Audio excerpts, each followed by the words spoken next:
antara dua orang nih. Ketika seorang pria culun dan lugu jatuh cinta dengan seorang pembunuh. Nah loh, sebelum mulai, gak ada salahnya kok kalian gebuk tuh tombol subscribe supaya kalian gak ketinggalan video-video menarik lainnya dari channel ini.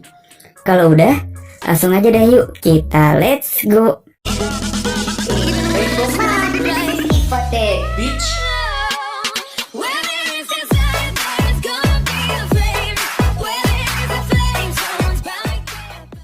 Gelap, mencekam, dan suram adalah sebuah gambaran yang sangat pas untuk situasi di kamar ini. Ini adalah kamar dari seorang remaja Madesu, alias masa depan suram, yang bernama Kurosu. Remaja Madesu ini benar-benar udah gak punya harapan hidup lagi cuy. Makanya dia pun bersiap-siap untuk pergi ke akhirat. Dia ikat tuh lehernya dia pakai sabuk erat-erat.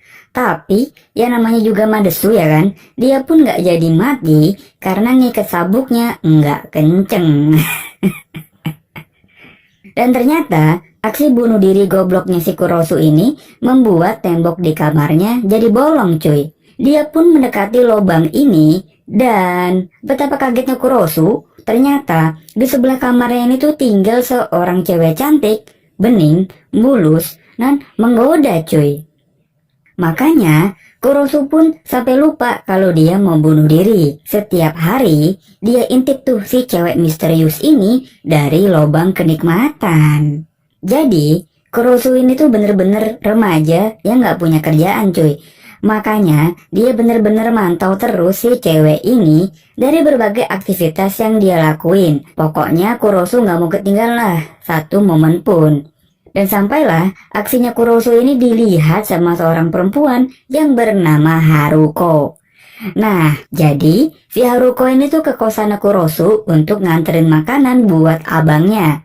Tapi namanya pria gak ada akhlak ya, sama Kurosu makanannya malah dimakan cuy secara membabi buta. Singkat cerita, Kurosu pun dilihatlah aksinya sama si perempuan misterius ini. Perempuan ini pun memperkenalkan diri dan malah ya dia ngajak Kurosu buat makan bareng. Wow. Kurosu yang benar-benar gak tahu malu pun ya sudah tentu aji mumpung banget dia memakan makanan cewek ini dengan sangat lahap. Cewek cantik yang bernama Miyaichi ini pun cuma bisa senyum aja nih ngelihat Kurosu yang benar-benar kelaparan. Ternyata Miyaichi ini tuh baik banget. Makanya dia ngajak Kurosu buat makan bareng lagi nih di hari-hari selanjutnya. Dan sampailah Kurosu sadar kalau dia ini cuma jadi beban doang gitu kan. Makanya dia bilang nih ke si Miyaichi, apa nggak apa-apa kita makan bareng terus? Apa kamu nggak keberatan gitu kan ngasih makan aku yang cuma pengangguran dan nggak punya masa depan ini? Tapi lagi-lagi Miyaichi pun cuma merespon dengan tersenyum. Asli, gue gak bohong nih, senyumannya Miyaichi tuh, wah gak ada obat coy. Kurosu pun mulai gak enak hati nih buat ngintip Miyaichi dari lubang kamarnya. Dan tiba-tiba, Kurosu pun melihat Miyaichi membawa seorang mas-mas Jepang ke dalam kamarnya. Bukannya digenjot, mas-mas Jepang ini malah dibacok dengan brutal sama Miyaichi. Setelah membacok, Miyaichi pun merasakan kepuasan yang tiada tara. Kurosu pun kaget bukan main gitu kan melihat apa yang dilihatnya barusan. Apakah benar apa cuma ilusinya doang gitu kan. Dan belum sempat mencerna, tiba-tiba si Miyaichi ini datang di depan kamarnya membawa semangkok makanan. Wah gila. Apa jangan-jangan ini dagingnya mas-mas tadi cuy? Nah di sini Miyaichi ngasih tahu nih alasan kenapa dia mau deket sama Kurosu. Bagi Miyaichi, dekat sama Kurosu adalah sebuah keseimbangan. Maksudnya apa ya? Tonton terus ya, nanti bakal kejawab kok. Nah setelah makan, Kurosu ini gak sengaja ketemu lah sama temennya Miyaichi yang bernama Tante Reina. Keesokan harinya, Miyaichi balik lagi nih menjadi wanita polos tanpa dosa dan menyapa Kurosu kayak biasanya aja gitu kan. Malahan ya, Miyaichi ngajak makan malam lagi cuy kayak biasanya. Nah, malamnya Kurosu lagi siap-siap nih buat makan malam. Tapi yang terjadi, dia lagi-lagi ngelihat Miyaichi lagi beraksi dengan menyembelih mas-mas Jepang dengan sangat brutal. Karena kaget, Kurosu pun berteriak sekenceng-kencengnya cuy. Miyaichi yang tahu dia diintip, langsung tuh dia sodok lobangnya Kurosu dengan cutter yang dia pegang. Gokil, ngebunuh orang cuma pakai cutter doang ya. Selanjutnya, Kurosu pun lari terbirit-birit nih karena dia yang bakal disembelih selanjutnya. Dia lari sekenceng-kencengnya kayak Tsubasa.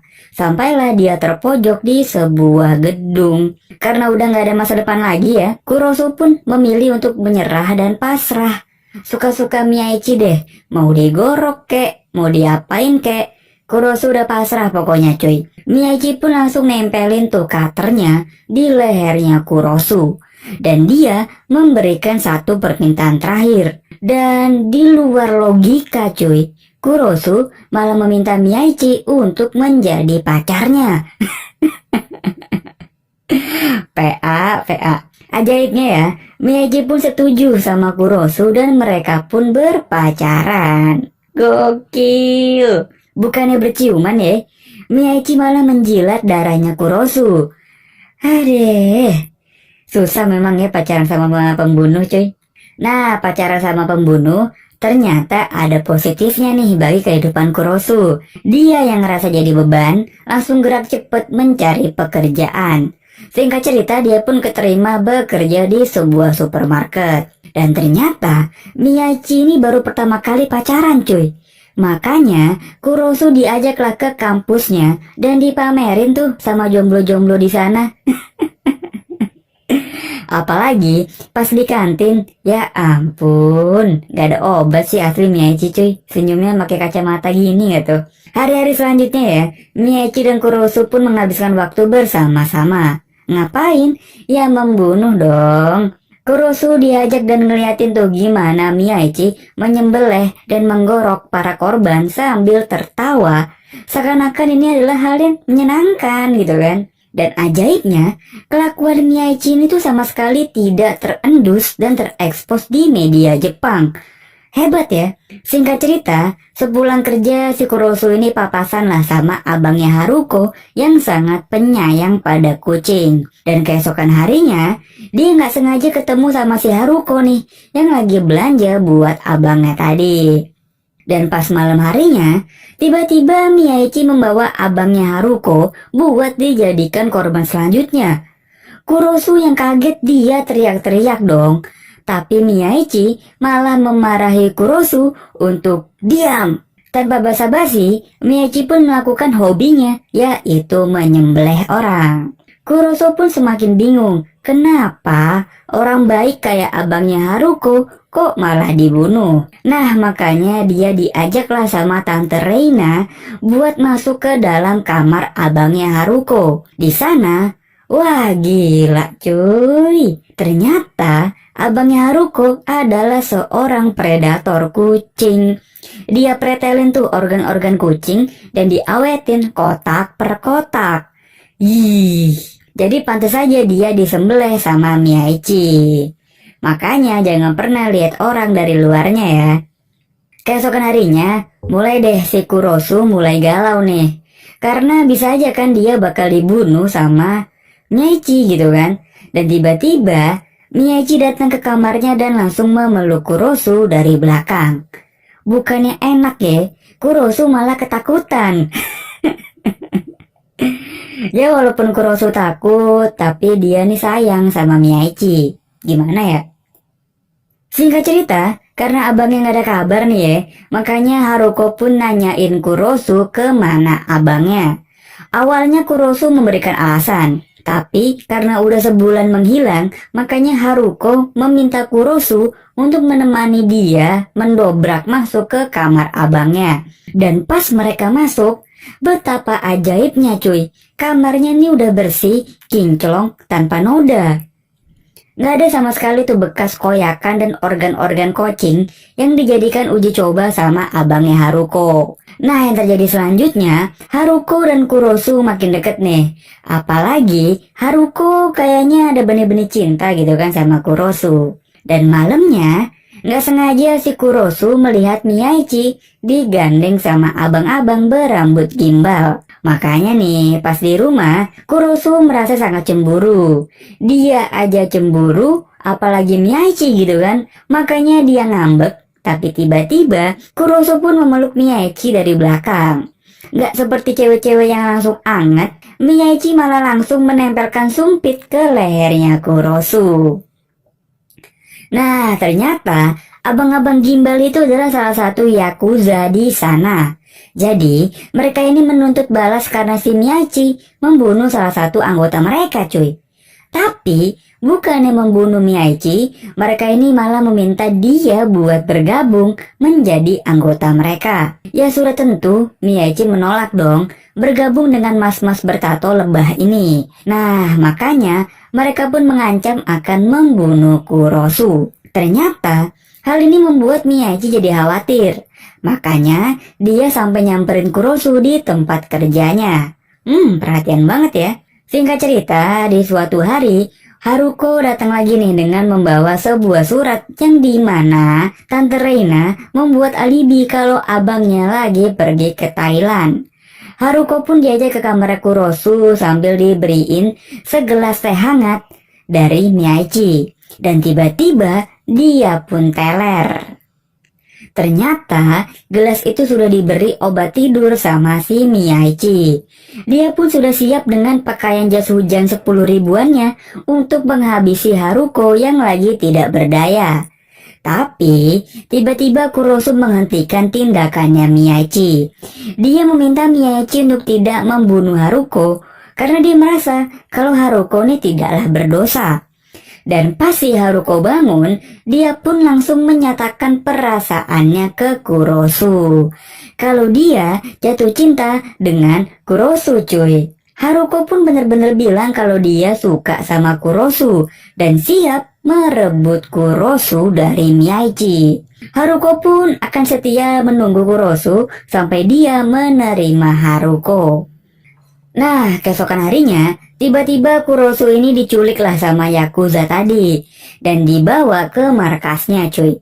Di sana, mas-mas Yakuza ini meminta Kurosu untuk membujuk Miyaichi supaya bergabung bersama mereka. Atau nyawanya yang akan dihabisi. Nah, biar si Kurosu makin takut gitu kan, dia pun diberi codet di pipinya supaya makin deg-degan. Sesampainya di rumah, Miyaichi pun auto emosi gitu kan, dan udah siap-siap untuk si Yakuza itu. Tapi tiba-tiba Kurosu tidak sengaja melihat lagi si Miyaichi melakukan pembunuhan, yang dimana Miyaichi ini akhirnya setuju untuk bergabung menjadi Yakuza dan membunuh untuk mereka supaya si Kurosu hidupnya aman, cuy. Makanya Kurosu langsung lari tuh ke markasnya Yakuza buat membantai mas-mas Yakuza ini. Tapi apalah daya, dirinya cupu dan noob. Jadi ya malah dia gitu kan yang mau dibunuh. Tapi tiba-tiba datanglah Miyaichi dengan pakaian lengkap jas hujan 10 ribunya dia. Dan langsung tuh dia membantai semua mas-mas Yakuza ini tanpa ampun. Nah, setelah semua tewas nih, baru deh Miyaichi ngurusin Kurosu. Dia dudukin Kurosu di kursi dan mereka pun akhirnya berciuman di depan para mayat-mayat yang bergelimpangan. Dan tiba-tiba ya, setelah dicium, Kurosu pun ditusuk pakai cutter di bagian perutnya. Ternyata hasrat terpendamnya Miyaichi adalah membunuh Kurosu. Dia pun sambil menusuk Kurosu sambil bilang kalau dia cinta sama Kurosu. Anjir. Lalu apakah Kurosu mati? Mungkin iya, tapi bakal secara perlahan-lahan. Akhirnya mereka pun pindah rumah dan akan hidup bersama.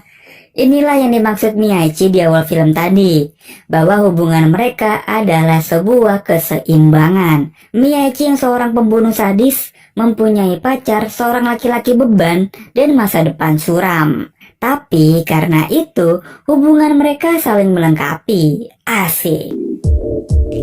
Itu dia cuy film kita kali ini. Semoga kalian bisa mendapatkan makna positif dari film yang gua bahas. Kalau kalian suka konten seperti ini, silahkan subscribe. Tulis juga di kolom komentar Mungkin kalian punya rekomendasi film menarik lainnya yang bakal gua review. Gua pamit dan bye-bye.